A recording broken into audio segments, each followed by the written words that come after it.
Uncle Mike said he'd drive straight to Tokyo without stopping, but he ended up going into every restaurant he saw, hunting for food like crazy. When leaving the hotel, he was full of energy. Yesterday's driving fatigue had completely vanished. Passing through ISE City, he wanted to visit the shrine. Right after coming out, his stomach started rumbling. He discovered an udon shop on the commercial street. The meat and raw egg udon looked luxurious. Golden noodles piled up like a small mountain. Thick slices of beef covered the top. A half-cooked egg yolk wobbled in the center. Golden fried shrimp lay glistening on the side. Uncle stirred it with chopsticks and slurped the noodles loudly. The thick udon had a satisfying chew. Egg liquid coated every strand of noodle. The beef slices released their meaty aroma in his mouth. The saltiness of the sauce and sweetness of the egg perfectly merged. The crispy shell of the fried shrimp crumbled at first bite. The shrimp meat inside was sweet and bouncy. He discovered he could take a ferry to cut through from Toba to Arako in Aichi Prefecture, bypassing traffic jams and heading straight to Shizuoka. An hour and a half later, he reached Hamamatsu City. Just when you wanted to rest by the ocean, he got hungry again. Since he'd reached Lake Hamana, he had to eat eel. The two-color eel rice bowl left Uncle facing a difficult choice. The kabayaki eel was brushed with caramel-colored sauce. It gleamed under the lights. It gave off a sweet, rich aroma. The white grilled eel maintained its original color. It looked fresh and clean. The kabayaki eel hit with sweetness first. Then the salty richness of the sauce surged up. The eel meat was tender and boneless. It practically melted on his tongue without chewing. Sprinkling fresh Japanese pepper made it even more fragrant. The white grilled eel highlighted the fish's natural fresh flavor. Dipping it in wasabi instantly hit his nasal passages. Dipping it in yuzu vinegar was tangy and appetizing. Two completely different tastes, but both were fantastic. The kabayaki oyster rice was a pleasant surprise. Plump oysters were coated in eel sauce, stir-fried together with onions and orange peel. When the oysters burst,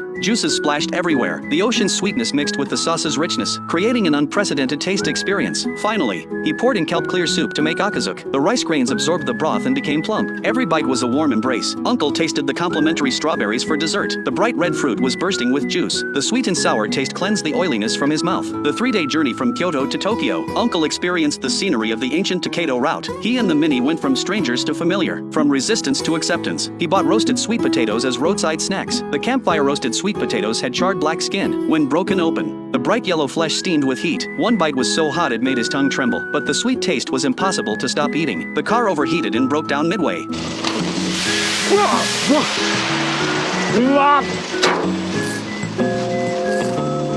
大丈夫かこんなところで参ったな Uncle played with yesterday's puzzle toy. The more he played, the angrier he got, and finally gave up completely. At 4 in the afternoon, he got back on the road. He successfully delivered the car to its destination, although he had to say goodbye to the Mini. These 3 days had built a deep friendship. 達者だな